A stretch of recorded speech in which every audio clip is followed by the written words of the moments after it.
Well, what's up everybody? John from Homesteading Farm here. Thanks for joining us. In today's video, we are going to talk about building a man cave deep in the woods of Old Reading Farm. Let's get started. So today's video is going to be one of those John blabs on and on for hours video. So buckle in, grab a nice beverage, maybe a cup of coffee. We usually post Mondays and Fridays in the mornings. Grab a nice donut for me, and let's talk. So this road was created by my buddy Ross. And sorry, there's a lot of little gnats flying around. I'm not waving at you. Because he started a big firewood pile in the back when he was helping to clear some land for us. You know, the whole idea was, you know, he's the tree guy, so he would help fell a bunch of trees and clear out the land, and in exchange we would give him some space to store his wood. But anyway, now that we are, you know, sort of doing our own thing, we have our sawmill, we're gonna start to sort of take back the land. So what I have here, I'm gonna flip the camera around. So that's our house way over there somewhere.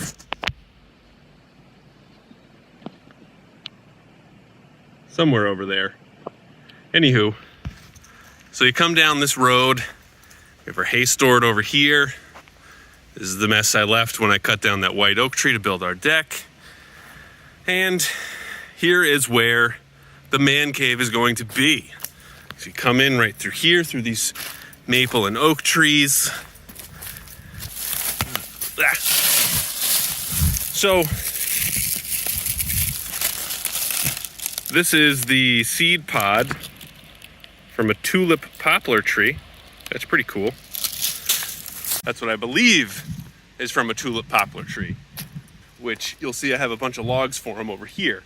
So this is not gonna be like a traditional man cave where it's like, where you just hang out and watch TV, slug some beers or whatever. This is gonna be where all of the man equipment is stored. That is not a euphemism, by the way. This is gonna be where my tractor is gonna live. We're gonna have a log splitter over here, and our sawmill is gonna be down here. So, notice I said our, not my, because we are a team. We are French, we. So, we got this nice big open space now, and there used to be a ton of trees back here, and I'm gonna see if I can dig back in the archives and pull out some footage, or maybe I'll set Catherine to dig out some footage, and show you what it looked like before, and just show me cutting down a couple trees. So I'm gonna take a quick break and see if we can do that, and I'll be right back with you.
So these are some of the poplar logs that came down. The sapwood is starting to turn black. That's kind of crazy.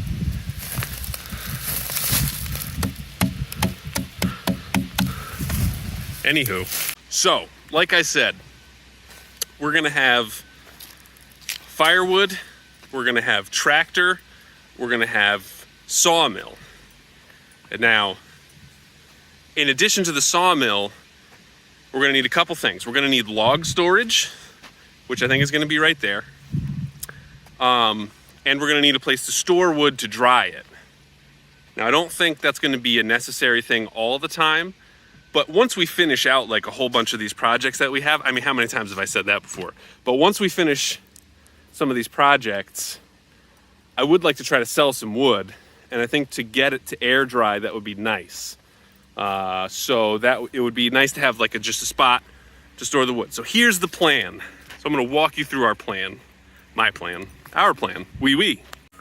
Okay, so here's our general opening where I can come in and then, drive down this little road. I'll have to fill this in with wood chips because of the boulders in the ground.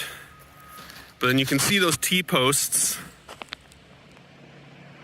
You can see those T-posts. Those are gonna be where the sawmill is gonna live.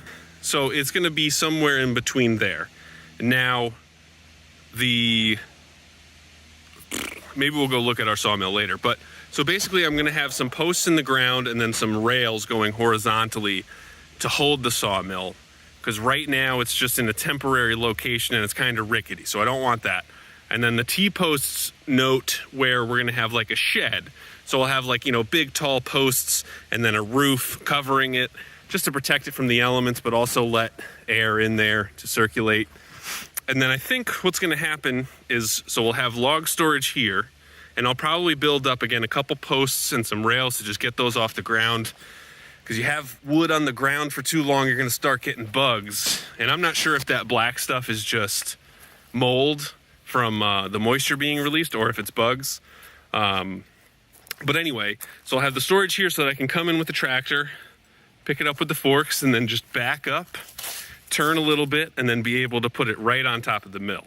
And then when I'm done milling, again, I'll come in with the tractor, pick it up, and then I'll bring it right over here, and I think my wood storage will be at a similar angle that my logs are right now, right here. So that basically it's just, an easy pull out, pull back in for that, so I'm really not turning more than a total of 90 degrees. Because what I have right now kind of stinks. So right now I have to go and I have to pull my log out, and then I have to back up, and then I have to turn basically a full 90 degrees from there, and then I have to go and try to get it set on the log, and I have an alpaca barn behind me, and it's not a lot of fun. So having a more efficient setup over here will be good, and it should help expedite the overall process. So one thing that I may also want, one thing that I do want that's not an immediate need, would be a solar kiln, which would basically just be a wood structure that's like all painted black on the inside, and then obviously the south-facing side with clear plexi to just accelerate the drying of wood. Because I think, obviously I have the wood to build it, and there's a lot more sawyers in my area than I thought there were, and I thought it might actually be a good thing to do to be able to rent out space in it, even if it's cheap, like $1 a board foot or even 50 cents a board foot. If I can do that for a couple weeks, that would make some pretty nice money. And even, if we're doing, if we're ever doing like interior projects, like Kat had mentioned building her like a closet door. So like if we ever wanted to do that, we would really want to do that with dried wood. Maybe maple or something like that. But if you do that with green wood, it's all going to shrink and crack and, then it'll warp, and you don't want that. Anyway, so then somewhere over here, we will have our firewood station.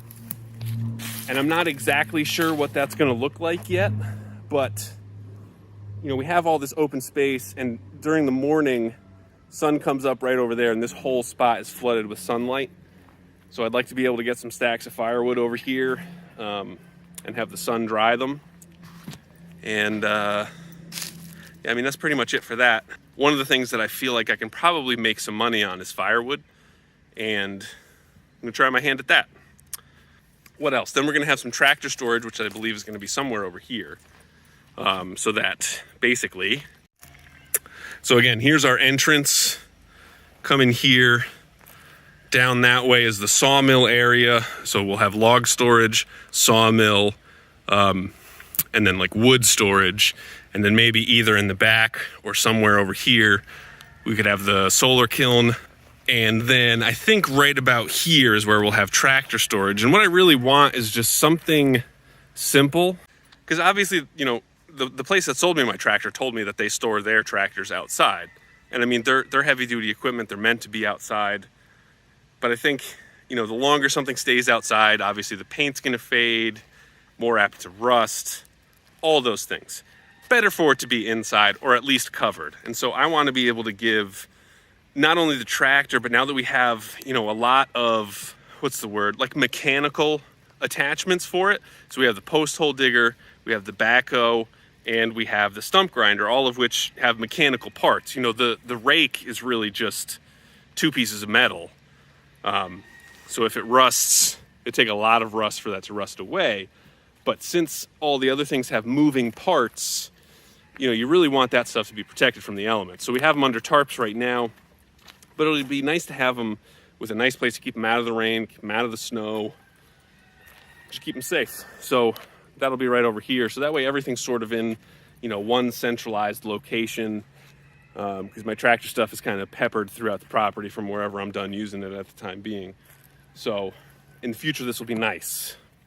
And so the last thing that I thought of, so I wanted to set this up so that it's easy for people to come and drop off logs. And I guess even wood chips. So this road is definitely wide enough for the trucks that come to deliver logs to me. I just need to really get it set up and, you know, covered with wood chips so that they have a smooth ride.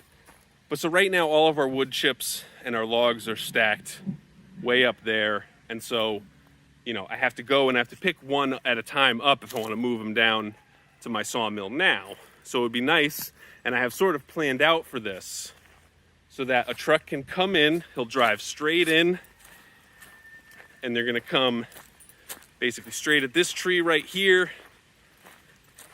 and then they'll be able to back right where this brush pile is, and they can dump it in a spot that's easy for my tractor to get into with the forks. Because the one thing with not having a grapple, and I just have the forks, for picking up logs, I really need to come at it like exactly perpendicular, otherwise everything falls out, it's not loaded properly. So they're gonna come and dump it on an angle like this so that I can come either through the first entrance and pick it up perfectly on a perpendicular, or come around the other side. So that'll be nice, and I make it easy for them to come in and out with their big trucks, because obviously the easier you can make it for them, the more often they'll come. So that should be good. And then hopefully the same thing for wood chips. You know, obviously maybe somewhere else, but having somewhere that they can drop off wood chips unencumbered, and that's not like way up on our property, would be better. So that's my description for the man zone, as we're calling it, which sounds kind of dirty. But so the man cave, and I want to know what you guys think. Let me know what you think. If you have any suggestions on how to lay it out, let me know. If you have any suggestions on firewood or sawmilling or that poplar wood or really anything, just let us know. Happy to talk it out in the comments below. Thanks for watching.